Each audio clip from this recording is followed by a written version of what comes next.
guys, welcome back to my channel, and for today's video I'm going to share with you guys my approach to the Fortress Guild battle map. I know many of you may have already figured this map out, or some of you may still be struggling, and with that I hope this video can help you guys tackle this map a little bit better. In Guild Wars, you have no access to the equipment and vision cards being used by the enemy team, but what you do have are two things: the map and the enemy's team composition. By discussing these two and how these two play together, I hope this video can help you tackle this map even better than before. So first, let's discuss the map. What are its features and what makes this map so special compared to the others? First things first, this map is huge. It is 19 tiles long and 10 tiles wide. By tiles, I mean those square blocks that dictate where your character can walk or dictate the range of your character. This amount or this length and width tells me that mobility and range is a huge factor in conquering this map in guild battles. Most people will just think of range as the only focus, but in truth, mobility also plays a big part as well. In terms of range, the highest point is 6, or the highest height here is 6. It's not too high and just enough for rangers to get a 2-tile boost to their range. Its maximum height difference between each tile is 2, which means units with a jump value of more than 2 could easily traverse this map, and on the other hand, units with less than 2 jump will have a harder time. This fact emphasizes the need for mobility that I mentioned earlier. Other notable features of this map is that it has no obstacles, which is favorable to everyone, but especially gunners. And lastly is that it has missile attack up and accuracy up.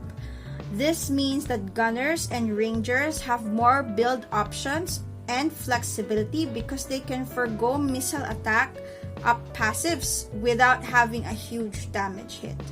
They can invest in more range, which will make them more deadly in this map. While of course, some melee units may have to sacrifice their damage for mobility. So that's a thing. Lastly, this map can be divided into 3 sections. I have also marked team starting points in correspondence to each section. So first we have the top section with position A, the mid section with position B, and the bottom section with position C.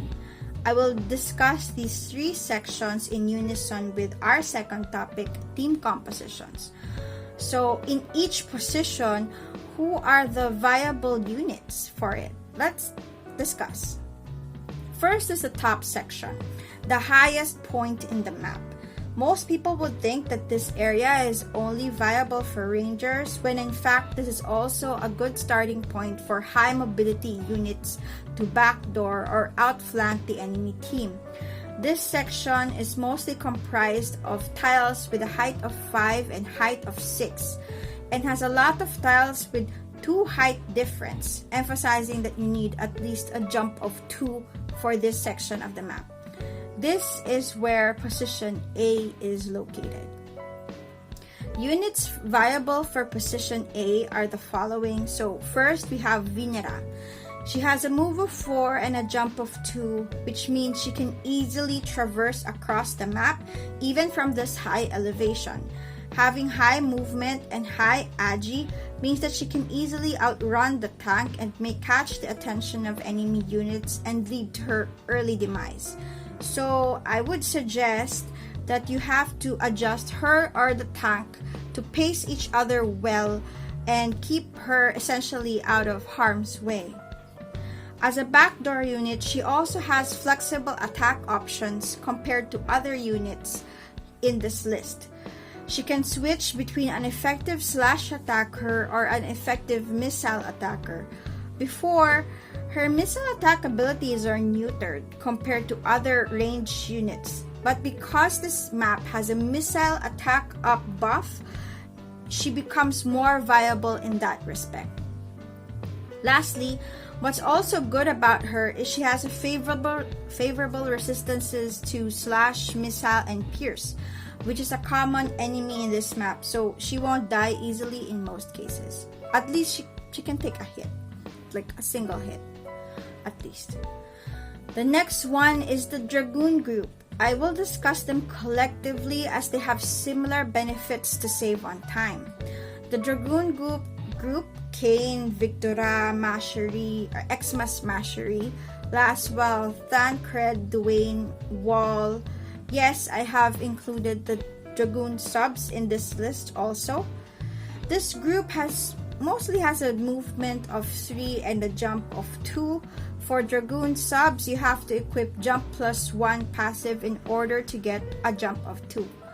They can easily traverse this map from this section or this position as well, but not as well as Vinera because she has more movement. Though that can also mean that they can pace better with your tanks than Vinera can because she tends to go too fast, too far, too soon. So among the Dragoon group, the highest missile resistance members is Victora and Thancred, making them more viable in this section since they can take a few hits from rangers may be posted on the other side, although they lack damage compared to Kane. Kane, on the other hand, have significantly higher damage but might have to sacrifice that for more resistance against missile. Well, who you bring, I guess, depends on the other position A. Like, who are you up against? If you are against squishy rangers, Thancred and Vic might be a better option. But if you're faced with a non-squishy unit, Kane might be a better option than the former two. So just keep that in mind. There are benefits to each of these units. So it really depends on who you're facing up against the other side because that's your immediate enemy. As for the tanks that are included in this list, Dwayne and Wall, I wouldn't necessarily recommend them here. I would rather have them in position B, but they can be placed here and I just had to mention that. So for the Rangers, we have Nivlu and Frederica. Nivlu being the better option here for obvious reasons that I think I can provide more reasons that we already know. One is that Nivlu has more mobility sitting at this position. She has a move of 3 and a jump of 2. She is as mobile as a Dragoon and can backdoor as well. Obviously, she has base or a master ability of Death Piercing. And same with Frederica, her range can reach almost half of the map. And with her range sitting around 9 to 10 max, depending on, I guess, what TMR and what passives you equip on her. Well, in terms of range, this is where Frederica wins over Nivlu. Fred can reach a range of 10 without TMR buffs, while Nivlu can't. She sits at 9 even with all of the passives. This difference lies in the skills of the ranger and sniper skills. Most sniper skills have a range of 2, meaning so you have the 2 gray tiles where they can't attack, and they have 2 tiles where you can actually target. While most rangers have 3. Like for example, slow shoot has a range of 2, so you can attack at the next 3 tiles, while sharpshoot has another one, a third one, which makes it reach farther by just a single tile. It's not really that big of a difference, but still, in terms of who has more range, it definitely is Frederica, just because ranger skills have an additional tile compared to snipers. On the same token though, Fred has less mobility, sitting at move 3 and jump 1 and less damage at that. For Rangers or for Nivlu in this position, I would suggest for you to put her at sniper sub and put her at passives all at range, meaning you put long shot, I think it was long shot, and then concentrate. Imagine Nivlu as a spider. So the bigger her web, the bigger her range, the better it is. So I would suggest for her to sit on this top position, increase her range. Her damage wouldn't be affected so much just because this map has a missile attack up. I can easily, if I have her, which I don't, I can easily forego her missile attack just for her range, just so that she can be one, safer, and have just necessarily reach a bigger reach across the map. And lastly, an unexpected entry in this group is Ramza, a fairly mobile unit with a move of 3 and a jump of 2 in his kit. He can pace himself similarly to Dragoons. He has favorable missile and slash attack resist, so you won't expect him to go down easy against units with those attacks. But he has is it Hoton? I forgot what you call that ninja attack that does ignore the resistances, but it's an attack that does pure light damage. And it's effective, and of course it's effective against popular dark units. Couple that with two-headed dragon with plus 25% Dark Eater, and in theory you would have a viable Dark Hunter in your team, or a Dark Hunter unit in your team. Not to mention, he also has a Banshiga Blade, which is good counter against dark units. I don't have him as a viable unit at the moment. He is sitting at level 79. So yeah, this is just a theory that I would love to test. If he was viable, I would test it if he was. So that concludes position A. We're moving on to position B, or the midsection. The midsection consists of 3 height and 4 height tiles and a single 5 height tile. This 5 height tile makes the midsection somewhat viable for range units.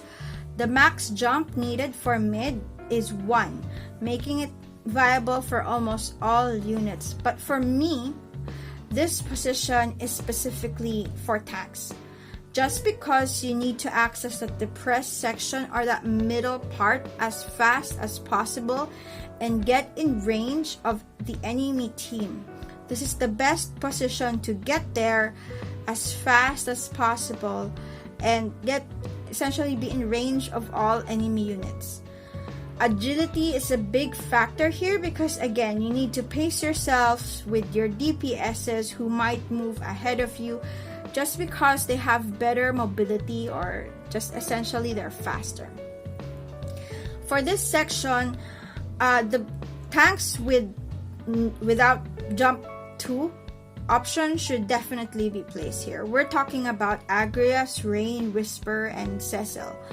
You can also place Wall and Dwayne here if you don't want to sacrifice other passives for jump +1. In terms of Agi, Wall is the slowest among the group, sitting at 52 Agi, followed by Agrias and Whisper with 53. Cecil and Rain tie at 55, and the fastest would be Dwayne, sitting at 58.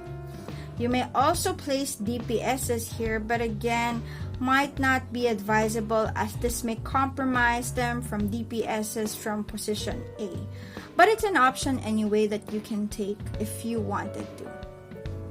Lastly, we have position C, or the bottom position. For me, the best position, this is the best position for your DPSs and support. A generally flat area with height 2 and height 1 across the board and no obstacles. They can easily hit an enemy units in a straight line, and this is also the safest position against the Rangers in position A. Remember, Rangers decrease in range as they go down in height. As soon as you're faced with a Nivlu or Frederica in the same height or in the same position, it's fair game. All that matters is who can take down the tank first. As for the Ranger on position A being the position across it, so on the opposite corner, so this is position A and this is position C. So the Ranger's range tends to be diagonal, so it tends to max out here and max out here and diminish across here. So since it's like that, if you're placed here, it takes a while before you get in range, making it as I've said, the safest position against those Rangers at the top. That's why, as I've said, it's a good position for DPSs and your supports. As for the DPS, I have a list right here where you can pause the video and take a look who are the viable ones for this position. So position C is still a good position for Nivlu as a support DPS type. If in position A, you would run her as a sniper sub-sniper. Here I would run her as a sniper sub-time mage. As a time mage, applying quicken to your tank solves the pacing problem, and she can switch to being an offensive unit as soon as an enemy comes in range. Switching her passive to focus on a more one-hit kill perspective rather than increasing your range compared to position A is an option for me more viable because, as I've said, mid and bottom lanes are fair game, and the person who wins is who kills the tank first. So that concludes the map positioning and the possible team compositions you can have. Now for the demo reels, I will be showing the difference between the DPS tank and tank DPS and DPS tank DPS team compositions, and why for me DPS tank DPS is the most viable, as the DPSs are less compromised with such positioning. But again, you will encounter all of these types of team positioning in Guild Wars. And by the way, if you want to learn more about team compositions, I just released a video discussing how to achieve that in just 3 rules if you're still confused about what unit you should pick for your team. If you guys are interested, I will leave a link in the description. And yeah, so here are the demo reels.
again, thanks for watching. I hope you like this video. Don't forget to like and subscribe and hit the bell notification button for more Wotv content like this. And if you like this, really like this type of content, just leave a comment. I would really appreciate it. So, ciao.